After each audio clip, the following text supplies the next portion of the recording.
आज हम अपनी क्लास में पढ़ेंगे चार्ज। चार्ज यानी आवेश।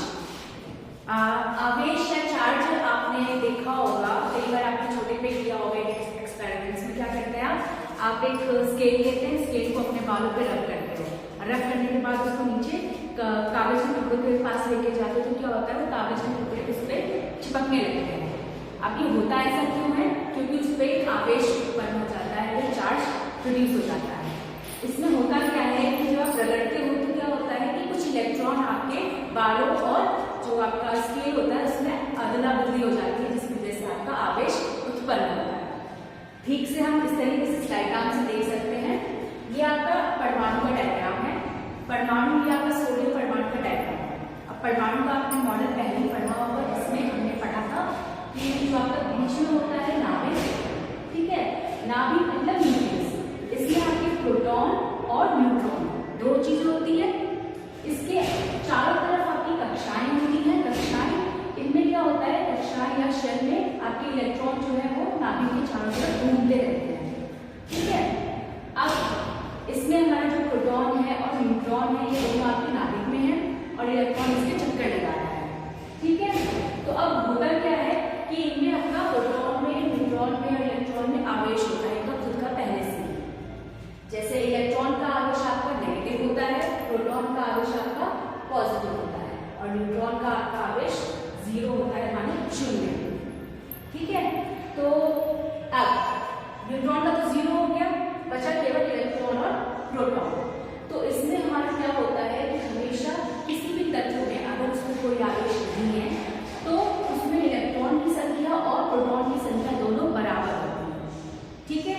मतलब अगर इसमें जैसे इसमें कितने इलेक्ट्रॉन है, इसमें आपके 11 इलेक्ट्रॉन बने हुए हैं, तो नाभिक में जो प्रोटॉन होगी उसकी संख्या भी क्या होगी, 11 होगी, ठीक है। तो आपके एक तरह से 11 इलेक्ट्रॉन हो गए और 11 ही आपके प्रोटॉन हो गए, ठीक है।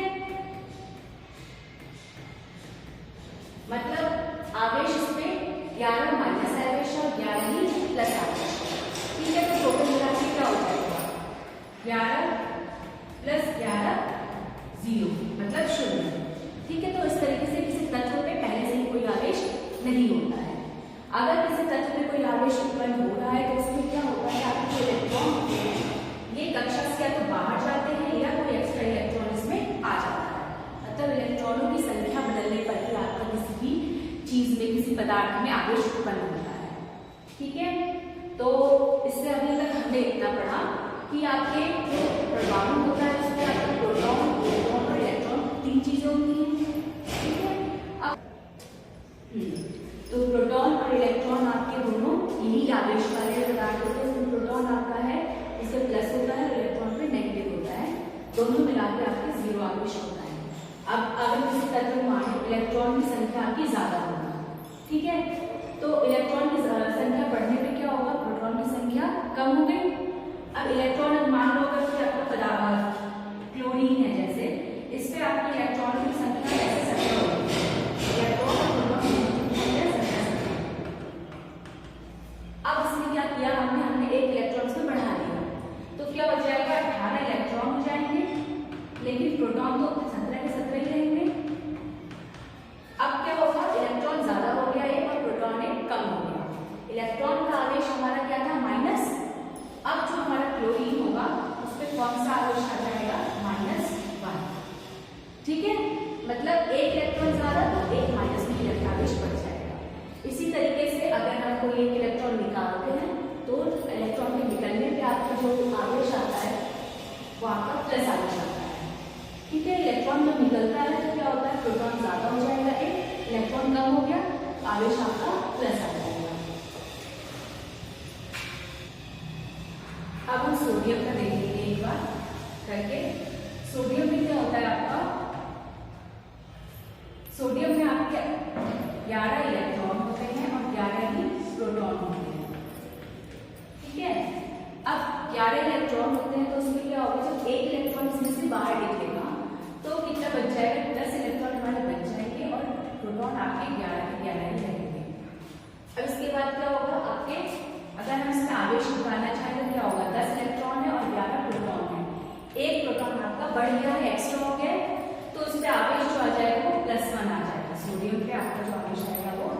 +1 आ जाएगा। ठीक है, तो इसी तरीके से आपके आवेश जो है वो किसी भी पदार्थ का आवेश आपको उत्पन्न होते हैं, इलेक्ट्रॉन की संख्या कम होती है या बढ़ती है, उससे आपका प्लस या माइनस आवेश बनता है। इलेक्ट्रॉन की संख्या बढ़ती है तब आपका माइनस आवेश होगा और कम होगी तो प्लस होगा। ठीक है, अब इसके लिए अगर हमें फॉर्मूले से आवेश निकालना है कि कितना आवेश किसी पे उत्पन्न हो रहा है, तो उसके लिए फॉर्मूला आपका क्या होता है आवेश का या चार्ज का, Q बराबर N। N की आपका क्या है, N आपका इसमें इलेक्ट्रॉन की संख्या है, मतलब कितने इलेक्ट्रॉन की संख्या आपकी कम या ज्यादा हो रही है, और E है आपका 1.6 मल्टीप्लाई 10⁻⁻⁹ कूलम। ये आपका एक इलेक्ट्रॉन का आवेश होता है। ठीक है, तो एक इलेक्ट्रॉन का आवेश आपका 1.6 × 10⁻⁹ कूलम होगा, जहाँ की कूलम जो है वो आवेश का आपका मात्रक होता है। ठीक है, आवेश को हम हमेशा कूलम में नापते हैं, जिसको अगर आप चाहें तो कैपिटल C से भी लिख सकते हैं। ठीक है, तो इस अभी तक हमने चार्ज या आवेश के बारे में पढ़ा। आवेश आपका ये आपका आवेश होता है, जिसमें फॉर्मूला आप निकालना चाहें तो Q बराबर N आपका जो होगा आवेश होगा। ठीक है, अब हम आवेश की परिभाषा पढ़ेंगे। आवेश की परिभाषा क्या होती है कि ये किसी भी पदार्थ में आवेश क्या होता है, गुण होता है जिसके कारण आपका विद्युत एवं चुंबकीय क्षेत्र उत्पन्न होता है। अगर किसी भी पदार्थ में आवेश उत्पन्न हो रहा है तो उसके साथ साथ विद्युत क्षेत्र और चुंबकीय क्षेत्र दोनों उत्पन्न होते हैं, और उसी गुण को हम कहते हैं आवेश।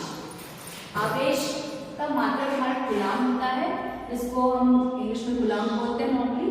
तो ये आपका उसका मात्रक है, और फॉर्मूला हमने पहले ही डिस्कस कर लिया था। उसका फॉर्मूला आपका Q बराबर N ही है। N आपकी इलेक्ट्रॉनों की संख्या है और E आपका एक इलेक्ट्रॉन का आवेश है। ठीक है, तो ये आपके आवेश के बारे में हुआ। अब इसके बाद हम आवेश का एक न्यूमेरिकल लेके उसका देखेंगे कैसे हम आवेश निकाल सकते हैं, अगर आपके क्वेश्चन में पूछा जाए तो प्रश्न है आपका, यदि किसी तांबे के तार में 200 इलेक्ट्रॉन प्रवाहित हो रहे हैं तो उसमें उत्पन्न होने वाले आवेश का परिकलन कीजिए। ठीक है, तो इसमें ये आपका सिंपल क्वेश्चन है। इसमें क्या दिया हुआ है, यहाँ पे दे रखा है कि 200 इलेक्ट्रॉन आपके प्रवाहित हो रहे हैं, तो इलेक्ट्रॉनों की संख्या कितनी दे रखी है, N आपका दे रखा है 200। N आपका क्या था फॉर्मूले में, इलेक्ट्रॉनों की संख्या थी, तो N आपका दिया हुआ है। E हमें पता है कि आपका एक इलेक्ट्रॉन का आवेश होता है जो कि 1.6 × 10⁻⁻⁹ कूलम होता है। ठीक है, और आपको निकालना क्या है, आवेश आपको ज्ञात करना है। आवेश का फॉर्मूला आपका अभी हमने डिस्कस किया था, Ne होता है। N की जगह हम 200 लिखेंगे और E की जगह हम 1.6 × 10⁻⁻⁹ लिखेंगे। अब इसके बाद इसको सॉल्व करेंगे हम, तो इसको हमने मल्टीप्लाई किया, मल्टीप्लाई करने के बाद आपका आंसर आता है 3.2 × 10⁻⁻⁷ कूलम। ठीक है, तो इस तरीके से अगर आपके क्वेश्चन में दिया गया है इलेक्ट्रॉनों की संख्या, तो आप यहाँ पे हमने क्या किया है, 10⁻⁻⁹ था और ये 100 था, तो हमने क्या किया, 10⁻2 होता है 100 और 10⁻⁻⁹ ये दोनों प्लस होंगे, तो -19 + 2 क्या हो जाता है, -70, तो पावर आपकी आ जाएगी -70। ठीक है, और अलग से हमें 1.6